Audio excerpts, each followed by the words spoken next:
பத்தி சொல்லியிருக்காரு, மகேந்திரன் எனக்கு பிடிக்கும் அப்படின்னு சொல்லியிருக்காரு. அது அவருடைய கருத்து சுதந்திரம். அதாவது மகேந்திரன் 2-3 படங்கள் வெற்றி படங்கள் கொடுத்தாரு. ஆனா ரஜினிகாந்தை வச்சு ஒரு வித்தியாசமான படம் கொடுத்தாரு ஜானின்னு. ஆனா அந்த படம் பெரிய அளவுல ஓடல, வெற்றியும் பெறல. சோ அவரு அதுக்கப்புறம் பாத்தீங்கன்னா ஒரு விருதுக்குரிய படம் 2 படம் எடுத்தாரு.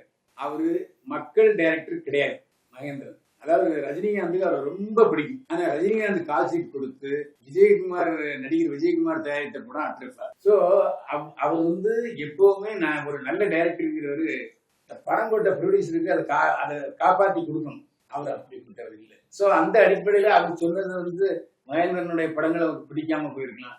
அதுல என்ன தப்பு?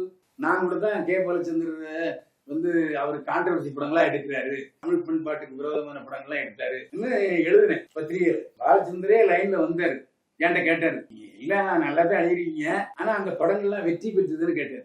சார், நீங்க வெற்றி பெற்ற டைரக்டர் இட்டு படம் கொடுத்தீங்கன்னு நான் கொடுக்கலன்னு நான் சொல்லல. இட்டு படம் கொடுத்துருக்கீங்க, ஆனா உங்களுடைய படங்கள் தமிழ் பண்பாட்டுக்கு விரோதமா இருந்துச்சு, ஆமாவா இல்லையான்னு போன வச்சுட்டாரு.